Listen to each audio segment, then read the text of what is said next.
মরে যেতাম। চোখ দিয়ে জল চলে আসছে আমার, এতটা ঝাল।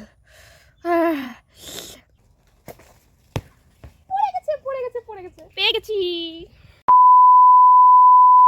হ্যালো এভরিওয়ান, তোমরা সকলে কেমন আছো? আশা করছি খুব খুব খুব ভালো আছো। আর আমিও কিন্তু ভালোই আছি। আর এত রোদ আমি তাকাতেই পাচ্ছি না।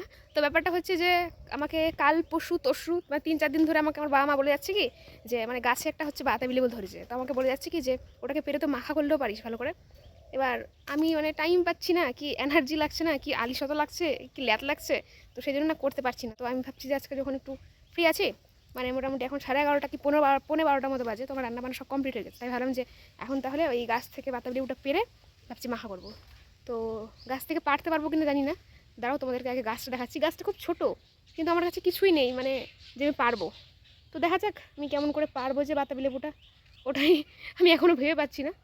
তো আগে চলো বাতাবি লেবুটাকে দেখাই তোমাদেরকে। এই দেখো কতটা কাছে আছে, কিন্তু মানে আমার কাছে কিছুই নেই যে আমি ওটাকে পারতে পারবো। মানে কোনো কি বলবো, এরকম লক্ষ্মী টুকি কিচ্ছু নেই যে আমি পারবো। আমি কেমন করে পারবো জানি না, কিন্তু আমাকে মাখা করতে হবে আজকে এটাকে।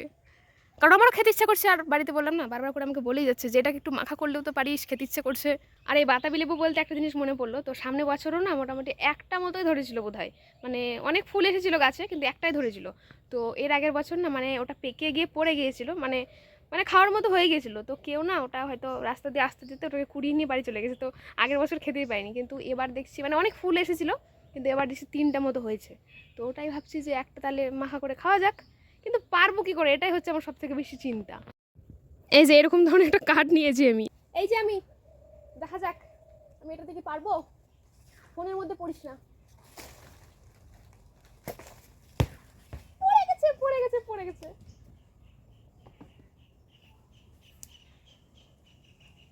এই দে, এই যে এই যে পেয়ে গেছি। এবার চলো এটাকে ভালো করে ধুয়ে একটু মাখা করি। এই যে কাটা ধোয়া কমপ্লিট আমার। আর এখানটা আমি নিয়ে নিয়েছি হচ্ছে লবণ, কাঁচা লঙ্কা নিয়েছি, লেবু নিয়েছি, কারণ এটা খেতে না খুবই মিষ্টি। মানে বাতাবি লেবুটা খেতে খুব মিষ্টি, সেই জন্য একটু লেবু নিয়েছি, তাহলে একটু টক টক লাগবে খেতে আর কি। তো এটা আমি মেখে নিই, তারপরে তোমাদের সাথে কথা বলছি, দাঁড়াও। আমার তো এখনই জিভে জল চলে আসছে ভাই।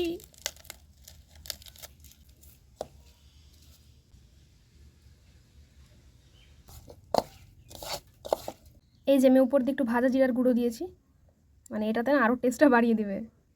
ট্যানটা, এই যেমন মাখা কমপ্লিট। কিন্তু আমি এটা এখন খাবো না, আমি আগে স্নান দান করবো, তারপরে খাবো। রোদে বসে আরাম করে খাবো। তো আমার স্নান দান করা একদম কমপ্লিট। এবার এটাকে হচ্ছে টেস্ট করার পালা। কি ভালো লাগছে খেতে। আমার মনে হয় কি যে এটা না খেতে ভালো হয়, মানে এমনি যেমন তেমন করে মাখা করলে ভালো লাগবে খেতে, মানে লবণ আর লঙ্কা দিয়ে দিলেও ভালো লাগবে খেতে। কিন্তু এই যে জিরা গুঁড়োটা যে পড়েছে না, পুরো একটা মানে এক্সট্রা যেন টেস্ট বাড়িয়ে দিয়েছে, এত ভালো লাগছে খেতে। প্রচণ্ড ঝাল হয়েছে, তো কি তাও খাবো। এত ঝাল,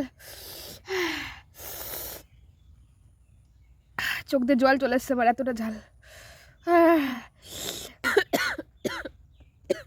মরে যেতাম। তো চলো আজকে ভিডিও এখানে শেষ করছি, দেখা হচ্ছে পরে কোনো ভিডিওতে। আর ভিডিওটা ভালো লাগে থাকলে লাইক করে চ্যানেলকে সাবস্ক্রাইব করে দিও। Bye bye bye bye bye. জল খেতে হবে, চিনি খেতে হবে, টাটা টাটা টাটা টাটা।